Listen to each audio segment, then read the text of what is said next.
got a very low resistance to pain. Thanks, Mum.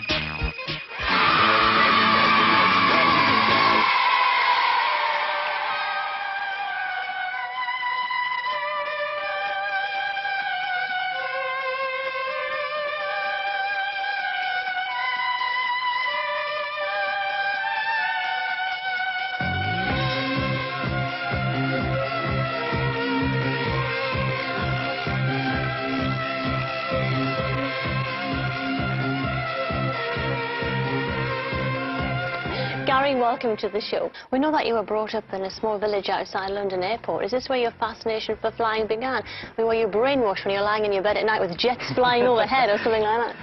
Yeah, it was actually. Being around the airport that amount of time, you obviously watch them a lot. And I just got involved in them. Well, what was it? What made you want to go into flying? Why did you want to be a pilot? The same as being a pop star. It was a glamour of it all initially. It's just a whole atmosphere that surrounded pilot. I remember when you're in an airline and a man walks down the cabin, the pilot, everyone looks at him, and if he talks to you, you're all happy. And it was much the same as that, really. But you were into the whole Biggles thing, though, weren't you? Yeah, I wanted to be a hero, you see. So I wear Biggles t-shirts and pretend. Do you like wearing the jackets and all the headgear and all that kind of thing? I don't go around in those leather helmets at all. That's a top, but yeah, I got the leather jacket and the gloves and stuff. Yeah.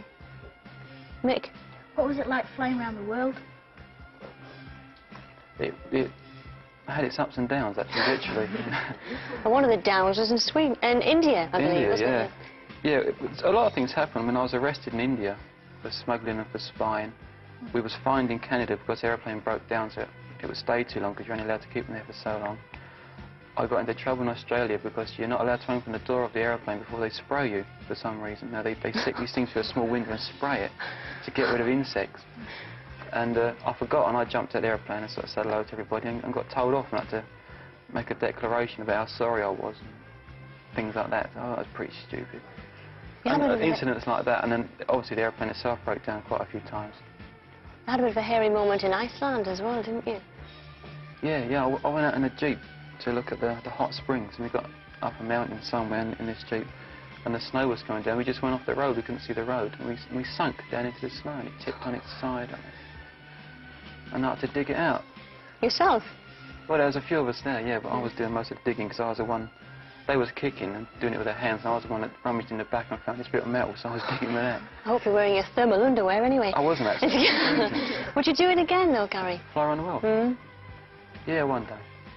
Not for a long time. And if I ever did it again, I'd do it on my own because that would be more of a challenge than doing it with somebody else doing most of the flying, which is what happened this time. Well, you've certainly had a very sort of hectic time sort of during your career. And what's next for you? To start doing shows again, actually. I wouldn't mind doing some more shows for a bit.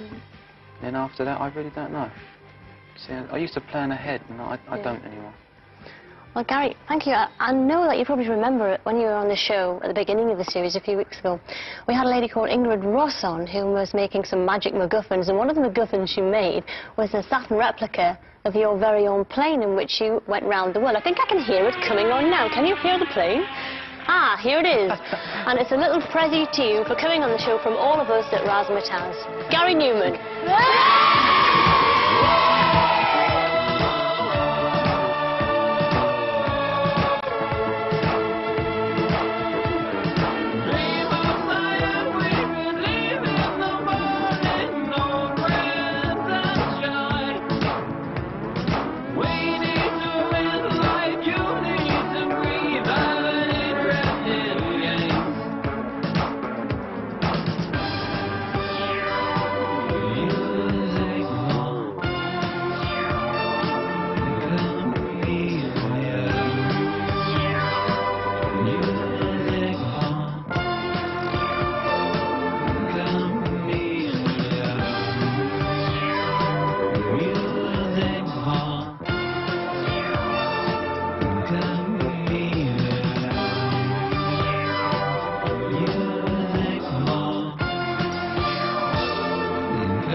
show which is about as much fun as finding a swarm of bats in your teapot.